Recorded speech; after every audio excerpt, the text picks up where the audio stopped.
TVK Vijay அவர்களுக்கும் நாம் தமிழர் கட்சி சீமான் அவர்களுக்கும் போர் ஸ்டார்ட் ஆயிருச்சு. இது வந்து சினிமாக்காரங்கள் விசஸ் சித்தாந்தவாதிகளுக்குமான போர் அப்படின்னு வந்து நிறைய பேர் பேசிட்டு இருக்காங்க. இது வந்து குறிப்பாக ஒரு வீடியோ பார்த்தேன். யாருன்னா கேப்ரியல் தேவதாஸ் அப்படிங்கிறவர் அரசியல் விமர்சகர், நிறைய விஷயங்கள் பேசுறாரு, நல்லா பேசுறாரு, சூப்பர், நான் இல்லைன்னு சொல்லலை.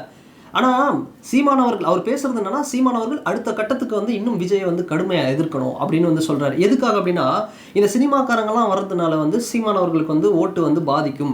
இதே மாதிரி தான் கமல்னு ஒருத்தர் வந்தார், மக்கள் நீதி மையம் கட்சியை வந்து ஸ்டார்ட் பண்ணாரு. அதுக்கப்புறம் இந்த கட்சி பார்த்தோம்னா போயிட்டு ரெட் ஜெயண்ட் கூட டிஎம்கே கூட போயிட்டாங்க.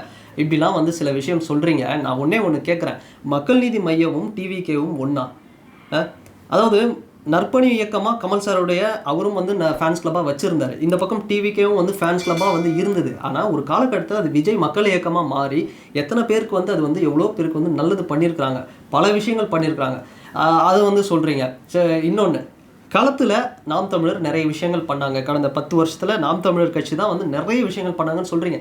அதை நான் வந்து ஒத்துக்கிறேன், அது அக்ரி, நான் வந்து அதை மறுக்கவே இல்லை. இன்றைக்கும் பார்த்தோம்னா இந்த ஆடு மாடு இந்த போராட்டம்லாம் பண்ணியிருந்தாங்க. ஆடு மாடுகளுக்காக நான் வந்து வாய்ஸாக இருக்கிறேன் அப்படின்னு ஒரு ஸ்டேஜ் இப்போ பண்ணார் சீமான் சார். 1.5 மணி நேரம் பேசினார். நான் ஒத்துக்கிறேன், எனக்கு வந்து ஸ்டாலின் அவர்களா சீமான் அவர்களா அப்படின்னு கேட்டால் நான் சீமான் அவர்கள் அப்படின்னு கூட வந்து சொல்லுவேன். அந்த அளவுக்கு வந்து ஒரு ஃபயரான ஒரு மனுஷன், தலைவனுக்கான தகுதி உள்ளவர். ஆனால் இந்த சினிமாக்காரங்களாம் வர்றதுனால வந்து சீமான் அவர்களுக்கு ஓட்டு போகுது அப்படின்னா இது வந்து எந்த வகையில் ஒரு இது? மக்கள் நீதி மையம் கட்சி அவர் வந்து அவரெல்லாம் நினச்சி கூட பார்த்துருக்க மாட்டார். கமல் சார் கனவுல கூட நினச்சி பார்த்துருக்க மாட்டார் நான் அரசியலுக்கு வருவேன். அவர் வந்துட்டு ரெட் ஜெயண்ட் கிட்ட போய் கூட்டணி வச்சது அது அவரோட தப்பு, டிஎம்கே கிட்ட போனது.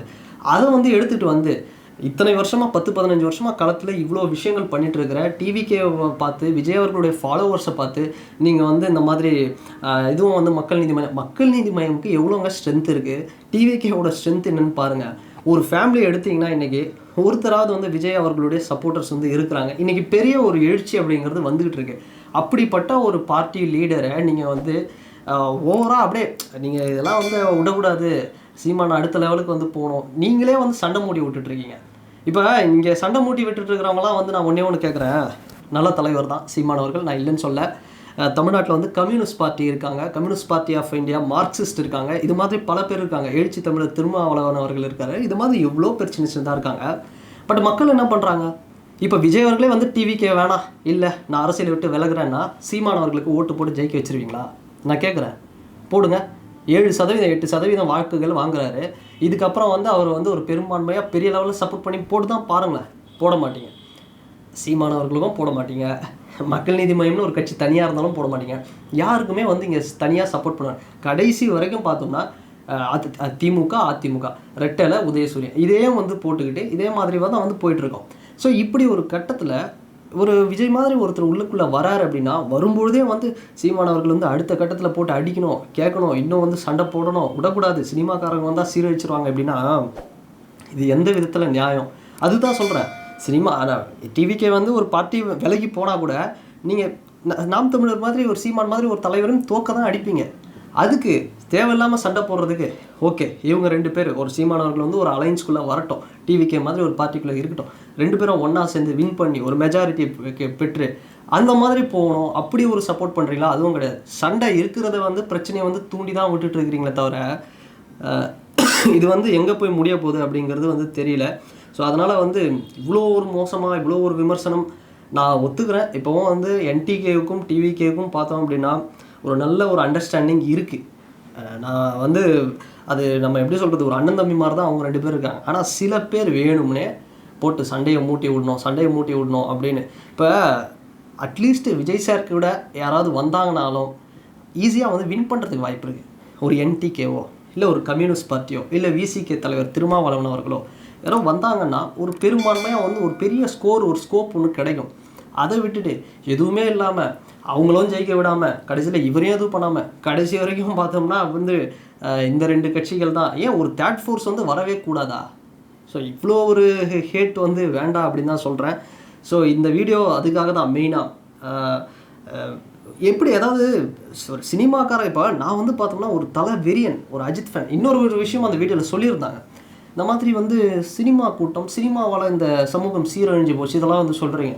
என்ன வந்து சீரழிஞ்சு போச்சு? ஒரு மனுஷன் தனக்கு இருக்கக்கூடிய ஒரு மிகப்பெரிய கூட்டத்தை நல்ல வழியில் நல்ல சேவைகள், இன்றைக்கும் பாருங்கள் எவ்வளோ பேருக்கு வந்து சாப்பாடு போடுறாங்க. இன்றைக்கி விஜய் அவர்கள் வந்து கட்சியே கழிச்சிட்டு இல்லை நான் நிற்கலை 2026 நான் இனிமேல் நான் நிற்க போகிறதில்ல, நான் படம் தான் நடிக்க போகிறேன்னாலும் அந்த அவருடைய ரசிகர்கள் அவருடைய தொண்டர்கள் சாப்பாடு எல்லாருக்கும் போடுவாங்க. அதை வந்து நிறுத்த மாட்டாங்க, அது நடந்துக்கிட்டே தான் இருக்கும். அப்படிப்பட்ட ஒரு கூட்டத்தை நீங்கள் வந்து என்ன சொல்கிறீங்கன்னா இது வந்து ஒரு ரசிக மாயை, இது வந்து ஒரு நடிகன் பின்னால் போயினா இது சீரழியும், கேரளாவில் பாருங்கள் அப்படி போகிறாங்களா, இங்கே பாருங்கள் எப்படி போகிறாங்கன்னா நல்லது ஒரு மனுஷன் பண்ணுறாரு போகிறாங்க, இதில் என்ன தப்பு? இப்போ அதுதான் சொல்கிறேன், நான் வந்து ஒரு ஏகே ஒரு தீவிரமான தலை அஜித்தோட வெறியன். ஸோ அப்படிப்பட்ட வந்து ஒரு ரசிகனா நான் நினச்சிருந்தேன்னா நான் வந்து டிவிகேக்கு ஏன் போகணும், ஏன் சப்போர்ட் பண்ணணும் டிவிகேக்கு? ஸோ ஒரு டைமில் 2 பேர் படம் ரிலீஸ் ஆனால் நான் ஃபஸ்ட்டு அஜித் சார் படம் தான் பார்ப்பேன். ஆனால் களம் கிரவுண்ட் அப்படின்னு வரும்பொழுது விஜய் சார் ஏம்னா பல வருஷங்களாக பார்த்துருக்கோம். ஸோ அவர் என்ன பண்ணுறாரு, இவங்க வந்து இப்போ மக்கள் நீதி மையம் மாதிரியோ நிறைய கட்டமைப்பு கிரவுண்ட் லெவலில் இன்டீரியர் வில்லேஜ் ரூரல் வரைக்கும் எல்லா இடத்துல பஞ்சாயத்து லெவலில் எல்லாத்தையும் வார்டு லெவலில் எல்லாத்தையும் வந்து டேட்டா எல்லாத்தையும் ரெடி பண்ணி வச்சுருக்குறாங்க ஆட்களை. ஸோ அப்படிப்பட்ட ஒரு கட்டமைப்பு ஏற்படுத்தியிருக்கிற கட்சியை வரும்பொழுதே வந்து நான் வந்து அரசியல் விமர்சனம் பண்ணுறேன், நான் வந்து இது பண்ணுறேன் அப்படின்னு தேவையில்லாமல் சண்டை மூட்டி விட்டு கடைசியில் சீமானவர்களும் ஜெயிக்காமல் யாருக்கும் வந்து இது ஒரு யூஸ்ஃபுல்லாக இல்லாமல் வந்தவங்களே ஆல்ரெடி வர்றதுக்கு இதுக்கான வேலை தான் வந்து இங்கே நடந்துக்கிட்டு இருக்குது. ஸோ அதுக்காக தான் இந்த வீடியோ அப்படிங்கிறது. ஸோ அதுதான் சொல்கிறேன், அலைன்ஸ் அப்படிங்கிறது டிவிக்கே ஒரு ஸ்ட்ராங்கான அலைன்ஸ் ஃபார்ம் பண்ணுவாங்க. திரும்ப திரும்ப வந்து இந்த தேவையில்லாமல் சண்டை மூட்டி விடுற வேலை அப்படிங்கிறது வேண்டாம், அதை மட்டும் நான் இந்த இடத்துல தெளிவாக சொல்லிக்கிறேன்.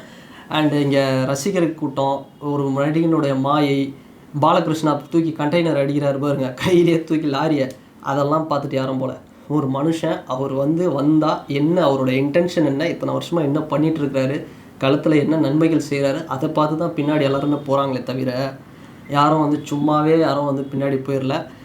அவர் பொசிஷன் அவர் இருக்கக்கூடிய அந்த பொசிஷனுக்கெலாம் அவ்வளோ சீக்கிரம்லாம் யாரும் ஈஸியாக பெரியாரையும் அம்பேத்கர் அவர்களையும் பெருந்தலைவர் காமராஜர் அவர்களையும் வேலு நாச்சியார் அண்டு அஞ்சலி அம்மா இவங்களையெல்லாம் வந்து அவ்வளோ சீக்கிரம்லாம் யாரும் வந்து வச்சிட மாட்டாங்க ஒரு ஐடியாலஜிக்கல் லீடராக. அதனால் கொள்கையே இல்லாத ஒரு கூட்டம் இதெல்லாம் வந்து காணாமல் போயிடும், இதெல்லாம் வந்து வேண்டாம். அப்படி கொள்கை இருக்குன்னா நீங்கள் அதை தான் சொல்கிறேன், நீங்கள் உங்களுக்கு யார் பிடிச்சிருக்கோ போட்டு அவரையாவது அட்லீஸ்ட் சிஎம் ஆக்கி பாருங்கள், அதையும் பண்ண மாட்டீங்கல்ல. அப்போனா ஒரு சேஞ்ச் வேணும்னா விஜய் மாதிரி ஒருத்தர் ஒரு ஃபோர்ஸ் வந்து உள்ளே வரட்டும், அதை வந்து வரத்துக்கு முன்னாடியே போட்டு அதை நசுக்கி காலி பண்ணணும் அப்படின்னு மட்டும் நினைக்காதீங்க, அது நடக்காது. 2026 மிகப்பெரிய ஒரு அரசியல் மாற்றம் அப்படிங்கிறது நடக்கும், டிவிக்கே ஒரு மிகப்பெரிய ஒரு வெற்றி பெறும், அதை வேணால் நீங்கள் வந்து வெயிட் பண்ணி பாருங்கள். அண்ட் இந்த வீடியோ பற்றின உங்களுடைய கருத்துக்கள் என்ன அப்படிங்கிறது இந்த கமெண்ட் செக்ஷனில் மறக்காமல் பதிவிடுங்க. அண்ட் வேறு ஒரு வீடியோவில் வேறு ஒரு கான்டென்ட்டில் நான் உங்களை பார்க்குறேன்.